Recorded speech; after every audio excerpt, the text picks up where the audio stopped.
బంగారేష్ శర్మ గారు నమస్తే. ఏంటి నిన్న జరిగిన అపచారం గురించి? ఇది కడుపు తరుక్కుపోయేటటువంటి బాధ. ఎప్పుడో రామాయణంలో విన్నటువంటి ఘట్టము, ఆ పైశాచిక రాక్షసత్వం మళ్ళీ ఇవాళ చూస్తున్నాం.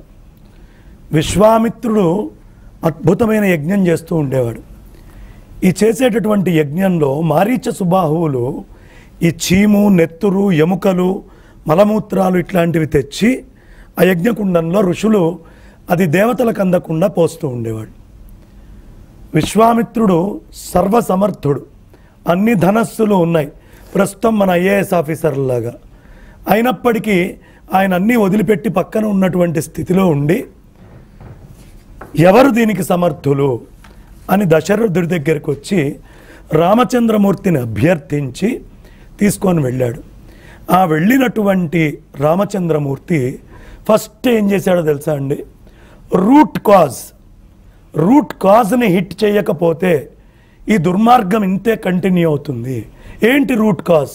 ఆ ఇద్దరికి తల్లి తాటక. పుట్టింది ఎక్కడి నుంచి? ఆ ఇద్దరు తాటక నుంచి పుట్టారు.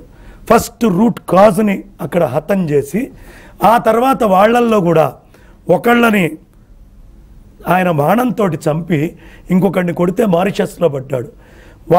వాడి బాస్ అయిన రావణాసురుణ్ణి తేవాలి అని వదిలిపెడితే తీసుకొస్తే మూలమైన రావణుడి దగ్గర నుంచి సమస్తాన్ని, యజ్ఞాన్ని పాడు చేసి అందరినీ నాశనం చేశాడు. ఈ కథకి ఇవాళ తిరుమలలో జరిగిన దానికి చాలా దగ్గర సంబంధం ఉంది. ఇలాంటి మలమూత్రాలు, ఇలాంటి ఎముకలు, కొవ్వు ఇవన్నీ తీసుకొచ్చి అద్భుతమైనటువంటి యజ్ఞాలలో భగవంతుడికి యజ్ఞం అది ఎంత బాధేస్తుందంటే అండి, 1,00,000 లడ్లు మొన్న అయోధ్య పంపించారు. అయోధ్యలో సాధువులందరూ వచ్చారు కదా, ఆ సాధువులందరికీ లడ్లు ఇచ్చారు కదా. తిరుపతి లడ్లను సాధువులు తినరా? ఇప్పుడు ఈ కాన్స్పిరసీలో మోడీ గారు తిన్నారు, యోగి గారు తిన్నారు, అక్కడ ఉన్నటువంటి అందరికీ కూడా ఈ లడ్లు ఇవ్వబడ్డాయి. నవరాత్రులు అయితే మోడీ గారు అసలేం తినకుండా ఉంటారు పూర్తిగా. అలాంటిది అక్కడికి వెళ్ళినటువంటి తపస్సంపన్నులు, యతీశ్వరులు, జీవితం సర్వస్వం వదిలిపెట్టిన వాళ్ళు, ఇది ఏదో ఒక రిలీజియస్ కాన్స్పిరసీ కింద అనిపిస్తుంది. ఇప్పుడు అయోధ్య రామజన్మభూమి ప్రధాన అర్చకులు సత్యేంద్రదాస్ గారు బాధపడుతున్నారు. చాలా ఘోరం జరిగింది. అనుమానమే ఉందండి. అనుమానం ఎవరు బాధపడారు? వాళ్ళంతా తిన్నారు. మేమున్నాం, మేము లేవా? ఆ లడ్లు మాకు చేరవా? మాకు ఎంత కడుపులోంచి తరుక్కుపోయే బాధ వస్తుందండి. మీరు ఇందాక మీ అమ్మగారి గురించి చెప్పారు, ఆవిడ వెల్లుల్లిపాయ ఉల్లిపాయ తినదని. మాది అదే పరిస్థితి. ఒక తపస్సే జీవితంగా బతికేవాళ్ళం. మరి మాలాంటి వాళ్ళ దగ్గరికి ఇది వచ్చింది అంటే ఇది ఒక్క వెంకన్న దగ్గరికే పరిమితం కాదండి. ఇది దేశంలో, విశ్వంలో హిందువుల మీద జరిగినటువంటి ప్రత్యక్షమైనటువంటి కుట్ర. ఈ కాన్స్పిరసీలో కూడా ఇలాంటి పొరపాటు 2001లో మనకి మెక్డొనాల్డ్స్లో హరీష్ భారతి అనే ఆవిడ కేసు వేసింది. వీడు వెజిటేరియన్ అని అమ్ముతున్నాడు, కానీ ఇందులోపల బీఫ్ ఫ్యాట్ ఆయిల్స్ తోటి దాన్ని ఉడికిస్తున్నారు అన్నప్పుడు 2002లో మెక్డొనాల్డ్స్ వాడు $10 మిలియన్ ఆ రోజుల్లో ఇచ్చి సెటిల్ చేసుకొని ఒక లెటర్ రాశాడు. అమెరికాలో ఉన్న హిందువులందరికీ మేము క్షమాపణలు చెప్తున్నాం, మా వల్ల ఈ పొరపాటు జరిగింది, మేము ఇంకా జాగ్రత్తగా ఉండాల్సింది. కానీ అక్కడ లెటర్ తోటి సరిపోయింది. కానీ ఇది ప్రత్యక్షము భగవంతుడి దగ్గర జరిగినటువంటి అరాచకం. ఇంతటి అరాచకం, ఇంతటి దాష్టికం, ఈ కుట్ర వెనకాల ఎవరు ఉన్నారో ఖచ్చితంగా వాళ్ళందరి మీద కూడా పర్ఫెక్ట్ యాక్షన్ తీసుకొని తీరాలి. ఎందుకు యాక్షన్ తీసుకోవాలి అంటే, ఈ యాక్షన్ తీసుకోగానే చంద్రబాబు గారు ఇప్పుడు ఏర్పాటు చేసేటటువంటి ప్రసాదం అతి శుద్ధమైంది అని ఎవరెవరమైతే విశ్వాసం ఇవాళ మేము కోల్పోయామో వెంకటేశ్వర స్వామి వారి ప్రసాదం మీద, అది మళ్ళీ మాకు తిరిగి వస్తుంది. కాబట్టి డెఫినెట్గా ఇమీడియట్గా అక్కడ యాక్షన్ తీసుకోవాలి. దుష్ట శిక్షణ జరగాల్సిందే, దీంట్లో అనుమానం ఏమీ లేదు. అనేక మంది ఆచార వ్యవహారాలని పూర్ణ భ్రష్టత్వం పట్టించారు. ఇక దుష్ట శిక్షణ ఒకటైతే, మరి హిందువులుగా మనం చేసినటువంటి దానికి పరమాత్మనే ఆశ్రయించాలి. నేను ఇందాక మన ఎల్వి సుబ్రహ్మణ్యం సుబ్రహ్మణ్యం గారు మాట్లాడారు. అద్భుతమైన షష్ఠి నాడు ఏదో పిలుపు చేయాలి. ఇచ్చారు. నేను కూడా ఒక పిలుపిస్తాను. ఇవాళ శుక్రవారం రాత్రి మీకు కష్టమైతే కష్టమైంది, నష్టమైతే నష్టమైంది, ఎక్కడ ఏ ఇబ్బంది అయితే అయింది, ఎక్కడ ఉన్నవాళ్ళు అక్కడక్కడ వెంకటేశ్వర స్వామి క్షేత్రానికి వెళ్ళి, నాయన మా కాలంలో మేము ఓట్లేస్తేనే కదా గెలిచింది, అందులో మా బాధ్యత లేదా, మా పాత్ర లేదా, మేము చేసిన పొరపాట్లో ఉన్నాం కదా, కాబట్టి ఒకవేళ గనక కుట్రపూరితంగా ఇది జరుగుంటే మమ్మల్ని క్షమించు అని తలా ఒక 11 ప్రదక్షిణాలు.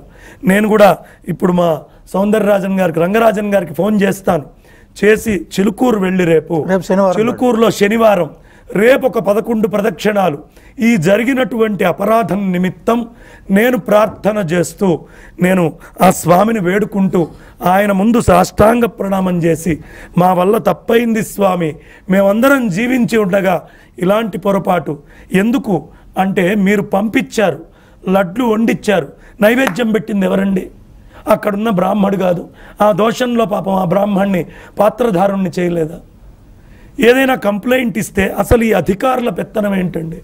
లోపల దేవుడికి జరిగే పూజ religious. What is that particular the authority is having right. మీకు ఒక పాయింట్ ఏంటంటే ఓన్లీ లడ్డులోనే కాదు, స్వామివారికి నివేదించిన అన్ని నైవేద్యాలు, పొంగలి, దోశలు, పులిహార, అన్ని వడలు, అన్నింట్లో వడలు, జిలేబీ, అదే దాంట్లోకి కొవ్వు వెళ్తుంది.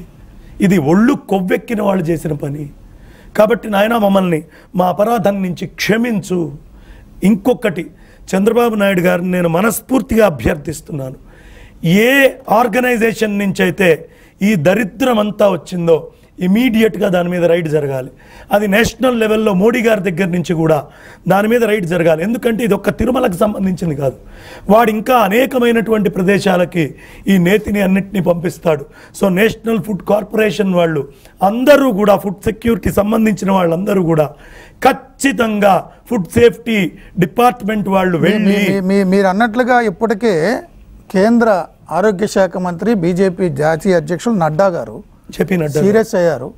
జేపీ నడ్డా గారు చంద్రబాబు గారితో మాట్లాడి దానికి సంబంధించిన రిపోర్ట్ మాకు ఇవ్వండి, ఇమ్మీడియట్గా food safety, national food safety and standards అథారిటీతో మేము పరీక్షలు చేయించి సంబంధిత వ్యక్తుల్ని ఎక్కడికి పంపాలో అక్కడ పంపిస్తాం, నాకు రిపోర్ట్ కావాలని అడిగారు.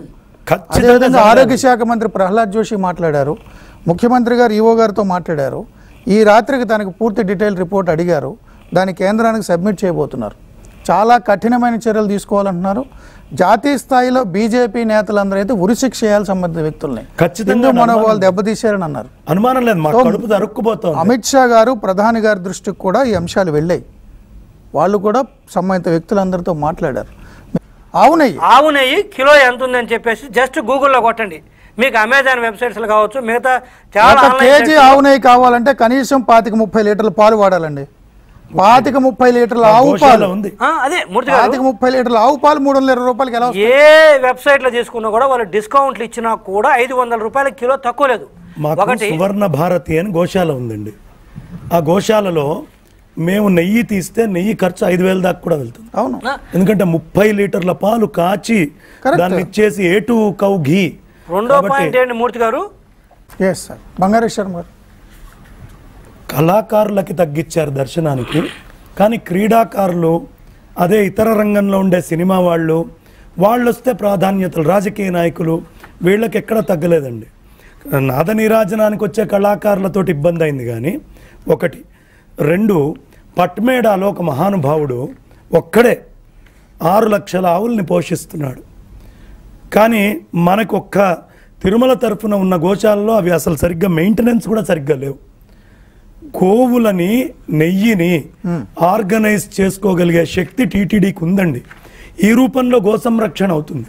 కాబట్టి గోవుల్ని సంరక్షించే బాధ్యత టీటీడీ తీసుకొని ఓన్ ప్రొడక్షన్ ఎలా తేవాలి అనేది ఒకటి ఆలోచించాలి. పూర్వం రాజులు తోటలు అన్నీ ఇచ్చేవాళ్ళు, పూల కోసం తోటలు, గ్రామాలు అన్నీ ఇచ్చేవాళ్ళు. టీటీడీకి ఆ శక్తి ఉంది. కాబట్టి ఒకటి, గో సంరక్షణ టీటీడీ చెయ్యాలి. ఇప్పటిదాకా భారతదేశంలో పులులకు అభయారణ్యాలు ఉన్నాయి, జింకలకు అభయారణ్యాలు ఉన్నాయి. కానీ గావో విశ్వస్య మాతరః, నా తల్లికి ఒక అభయారణ్యం పెట్టిన పార్టీ కానీ ఒక్క రాజకీయ పార్టీ కానీ ఏదీ లేదు. కాబట్టి గో అభయారణ్యము అనేది టీటీడీ దాన్ని ప్రధానంగా తీసుకొని ఆ అభయారణ్యం ఒకటి చక్కటిది ఏర్పాటు చేసి బాగా ధనం ఉంది చేసి అక్కడి నుంచి చక్కగా నెయ్యిని తీసుకురావడం ఈ పనులు చేయొచ్చు. శృంగేరి తరఫున 12వ జగద్గురువులు విద్యారణ్య స్వామి వారు టీటీడీలో స్థానాత్తర అని ఒక కమిటీ వేశారు. దయ ఉంచి ధర్మాచార్యులను ఒక కమిటీ తీసుకొచ్చి ఇలాంటి సెక్యూరిటీకి వాళ్ళు ఆన్సరబుల్గా అక్కడ జరిగే ఆగమాలకి ఆఫీసర్స్ కాదు నిర్ణయం తీసుకోవాల్సింది. మొత్తం భారతదేశంలో ఉంటుంది, పంచరాత్ర ఆగము, అన్ని ఆగమాల నుంచి ఒక్కొక్కళ్ళని తీసుకొని వాళ్ళని పెట్టి ఒక మండలి పెట్టుకోవాలి.